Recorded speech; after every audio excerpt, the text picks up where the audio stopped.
Ma mission TV, le miroir du monde. Tala andeko tozalaki biso mibale o ngai na yo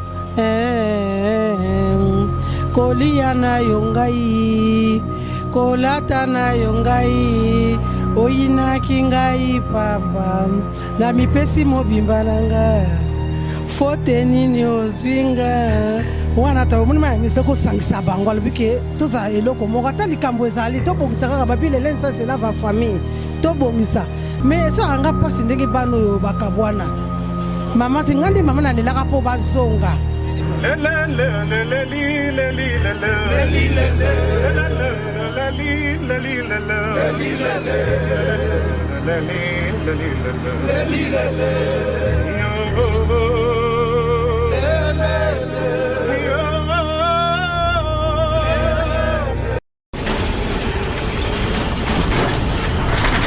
Ma mission TV, le miroir du monde.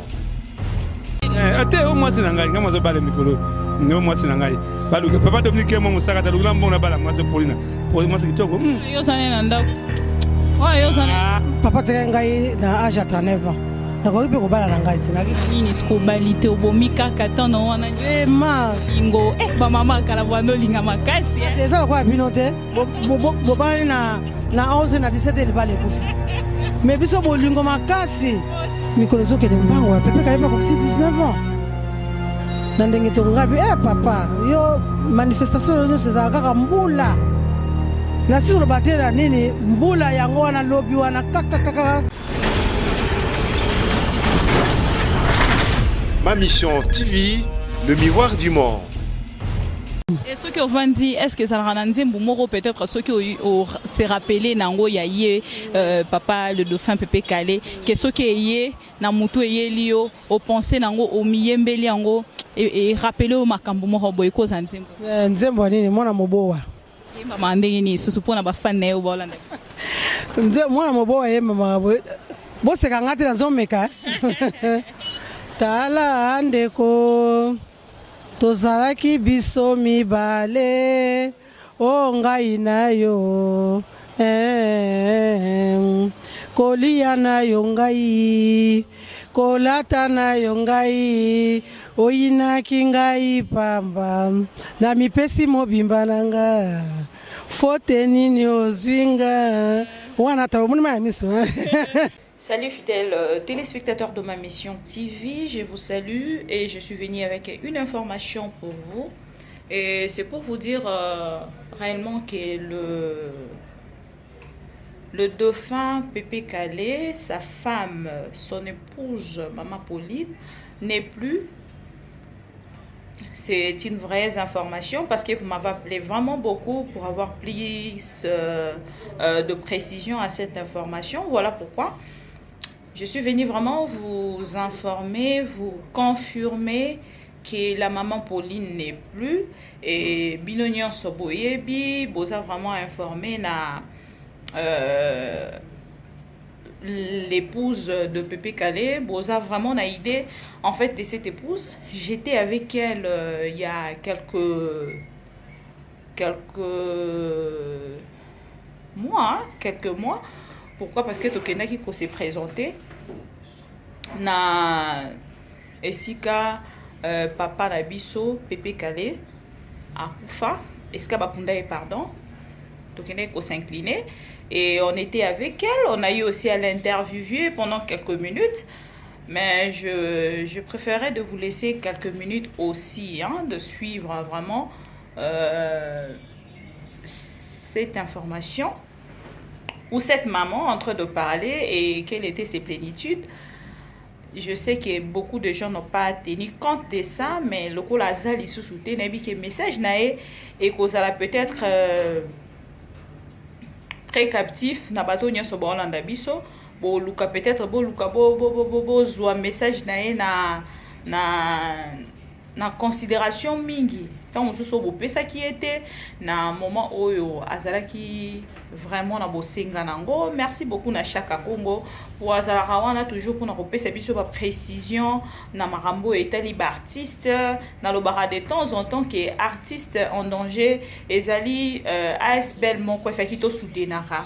Pourquoi? Parce que Aza parmi bateau ba pesa kabiso ba information en temps réel, il y a ba artiste ndenge tozolo babe okolandela okomona ki ozata mususu mutu ali boso oyo kokoma na wana esika mais biso toza awa toza musika tokoya pona topesa bino to mususu be éclaircissement na makambo mususu mais Chaka Congo azalaka wana akimaka mbangu atambolaka quelque soit ndenge batu balobaka peut-être de temps en temps Chaka Congo aza mutu oyo aliaka bambongo asaka. Mais moi je dis toujours hein nde balobaka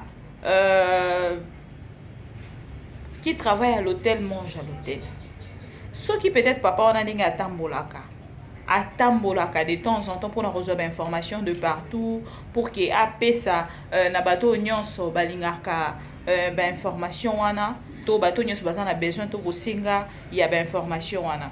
Ce qui est comme un moment peut-être azui tant mosusu moi $10 na kati a fouti transport a che crédit moto moko pa moni ndenge azui a dépenser pour congolais azalane ka wana pour que apesa oeza ba information moko ya malamu mingi te pour que ba ina mutu pour que ba bae mutu wana eza domaine ya congolais. Domaine ya congolais eza motema mabe.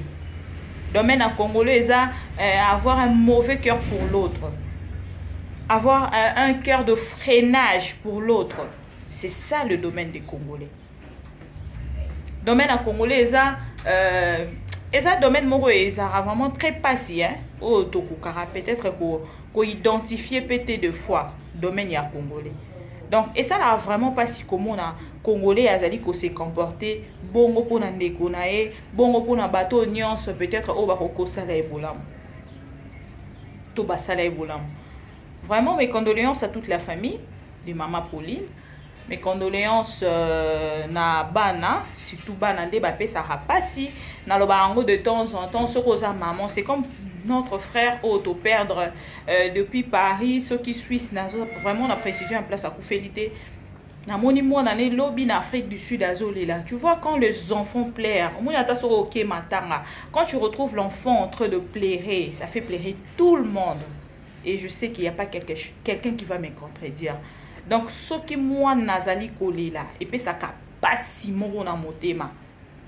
Pas si moro na motema. Parce que nga ceux qui parents kufi natala akabana.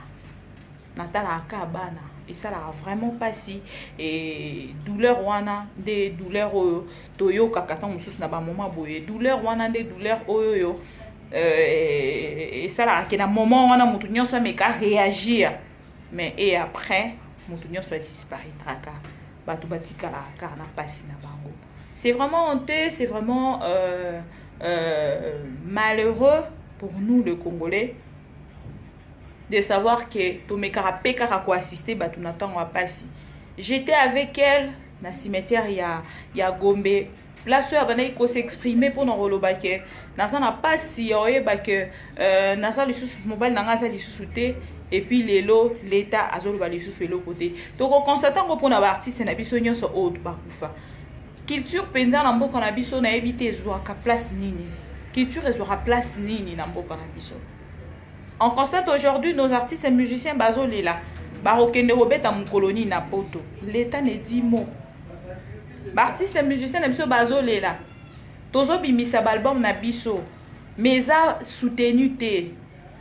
Personne ne parle de ça. L'État n'intervient même pas. C'est comme s'il n'avait même plus deux oreilles à ce moment de ce point-là. Et ça fait mal. Et quand les femmes de nos artistes pleurent, pour dire que depuis Mobile Inanga Kena, Boro s'occuper na Anna Liboso, Anna Amibale, le femme de King Kester et Menea, ses enfants également.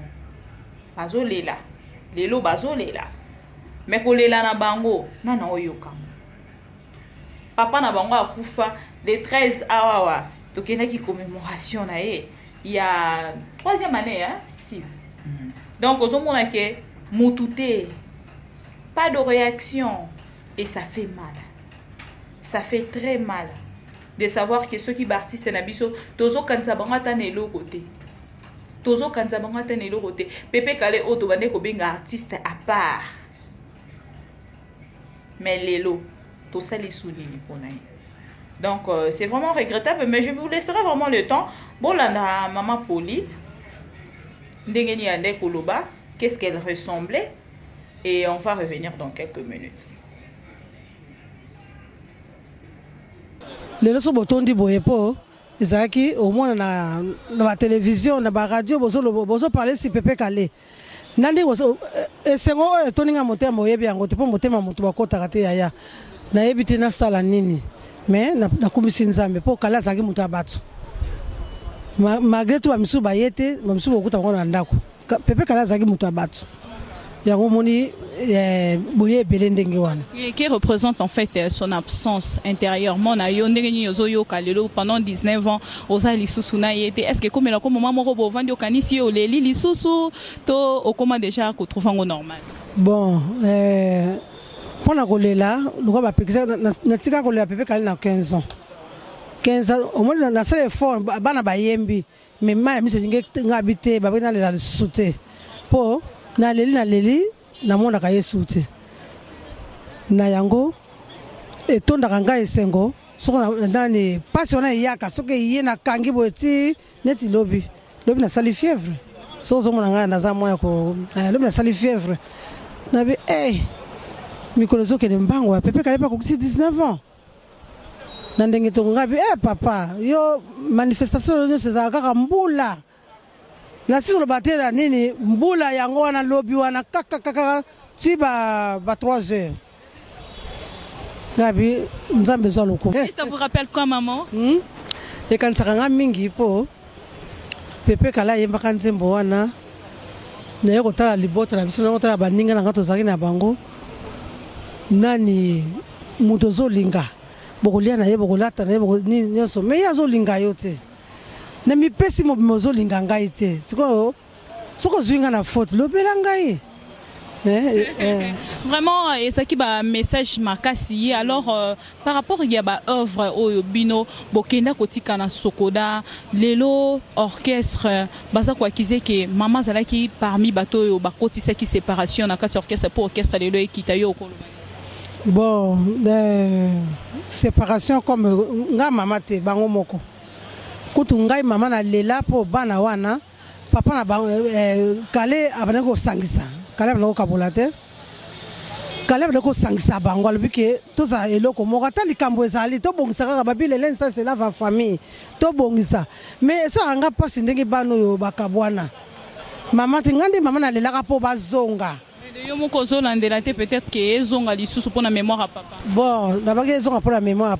Et voilà, vous venez donc là de suivre Maman Pauline, ça fait mal. Botali, Bomoni, Pe, Ndengeni Nito illustré quelques images. Il y a Bisika, Oyo, Pepe Kale Kundama, Bomoni, et Salaka Passi, comme on a un moment boye, pour passer un moment boye. Mais biso na part na biso, to zalara, on a pour que tout ça sala, Ndengelobi, tout ça qu'on annoncé binoneti pour Ndaye, les joueurs Ndaye.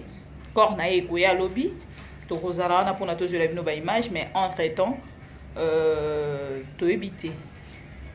Ba o pesaye titre, ba o pesaye titre mon corps, ba o pesaye médaille mon corps à titre posthume pour na ko loba nini. C'était un meilleur joueur. Pourquoi de son vivant, ba pesa qui a moté? Pourquoi de son vivant ba pesa ki yango te tant monsieur ni qui a complété les mbongo moko boye pour que asala makambo moko boye ce qui ba qualification na nyonso ba pesa rango mutu pendant kaza vivant ce qui est à la accompagner na mbongo ça peut quand même faire quelque chose pour une personne qui souffre, pour une personne qui plaire, pour une personne qui a contribué na honneur à mboka. Mais bon, on ne sait quoi dire. Merci de nous suivre. C'était pour vous informer, vous informer dans le sens de dire que Maman Pauline n'est plus à Tiki Bisso. Bon, vraiment, vous avez ce qui a Belaki Nini. Mais bon, au moins, vous avez informé qu'à Tiki Bisso azali sous ensemble na bisoté avec les temps tokoluka to la bino